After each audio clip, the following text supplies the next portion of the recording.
Hello everyone, welcome to my channel Psychologist Priya Bhargav, and today we are going to talk about overthinking.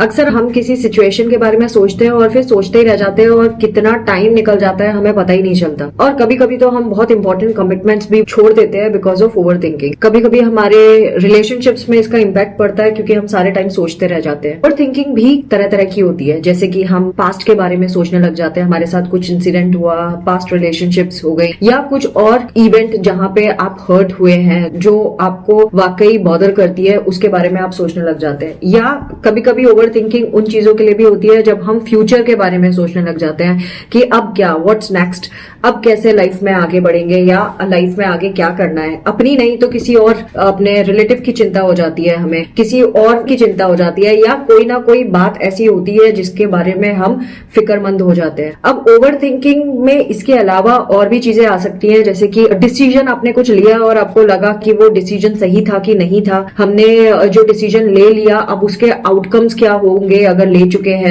या decision लेने वाले हैं तो भी आप ओवर थिंकिंग करते हैं। और कभी कभी जब सोशल इवेंट होता है उसमें भी हमारी ओवर थिंकिंग शुरू हो जाती है कि भाई अगर कोई सोशल सिचुएशन है उसको आप कैसे फेस करेंगे, किसी से मिलने जाना है तो फिर क्या क्या प्रिपरेशंस करनी पड़ेंगी, बहुत क्लोज रिलेटिव है जो आपको जज करते हैं अगर उनसे मिलने जाना है तो वो भी चिंता का कारण बन जाता है। तो ऐसे बहुत सारी अपनी लाइफ की सिचुएशंस है जहां हम ओवर थिंकिंग का शिकार हो जाते हैं और हम बहुत सारे इंपॉर्टेंट मोमेंट्स, इंपॉर्टेंट वर्क को मिस कर डालते हैं। अब हम करें क्या अगर ऐसी सिचुएशन है जहां हम ओवर थिंकिंग करते हैं। नंबर 1, आप जो भी ओवर थिंक कर रहे हैं पहले तो आपको आइडेंटिफाई करना होगा कि आप ओवर थिंकिंग कर रहे हैं। जब आपने आइडेंटिफाई कर लिया कि आप इस सिचुएशन को लेकर ओवर थिंकिंग कर रहे हैं, आप उसको लेबल कर लीजिए, उसको एक नाम दे दीजिए कि भाई ये वाली चीज पे मेरी ओवर थिंकिंग होती है। अब जब आपने नाम दे दिया, अब आपको सेकंड स्टेप जो करना है वो ये कि आपको एक टाइम सेट करना है। Instead of sitting any time anywhere, आप एक पर्टिकुलर टाइम दिन का सेट कर सकते हैं जहां आप बैठ के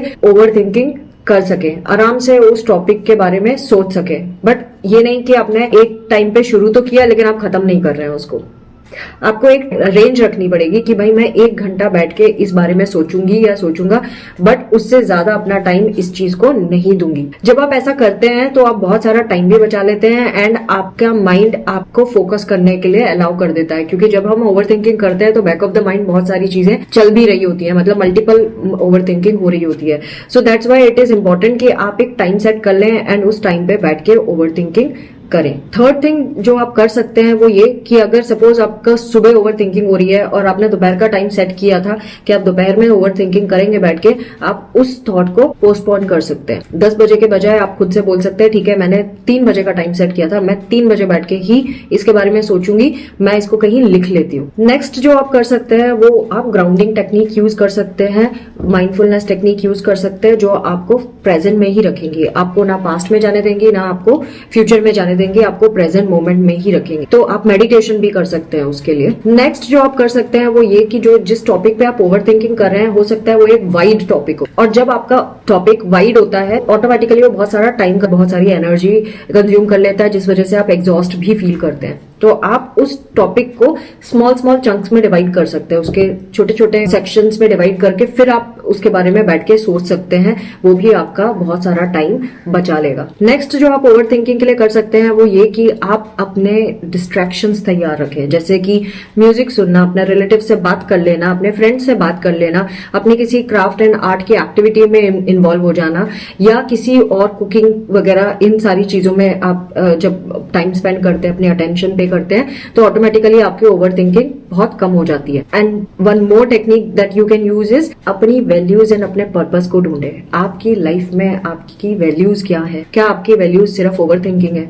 क्या आप अपनी लाइफ में सिर्फ यही करना चाहते हैं? आपने अपनी लाइफ के लिए कुछ सोचा होगा, आपने अपनी लाइफ के लिए कुछ पर्पस डिसाइड किया होगा। Why not to focus on the purpose instead of thinking about the situations that are not under your control. Past निकल चुका, पास्ट में हम कुछ नहीं कर सकते, जो हो गया उसके लिए हमें ना सोचना है ना उसके लिए फिक्र करने की जरूरत है। फ्यूचर में हमें नहीं पता आगे जो हम सोच रहे हैं वैसा ही होगा या कुछ और होने वाला है। आप सिर्फ प्लान कर सकते हैं। प्लानिंग में आप अपने प्रेजेंट मोमेंट के बहुत खूबसूरत और इम्पोर्टेंट पलों को वेस्ट ना करें। प्लानिंग का एक टाइम सेट करें और उस टाइम पे बैठ के आप प्लानिंग करें, बट उसकी लिमिट जरूर सेट करें। That is very important. And remaining hours अपनी प्रेजेंट को एंजॉय करें एंड लाइफ की क्वालिटी को इम्प्रूव करें। आई होप आपको ये वीडियो बेनिफिशियल लगेगा, और अगर ऐसा है तो प्लीज सब्सक्राइब करें मेरे चैनल को, लाइक करें इस वीडियो को और शेयर करें इस वीडियो को ज्यादा से ज्यादा लोगों को। Thanks for watching. Take care of yourself. Bye bye.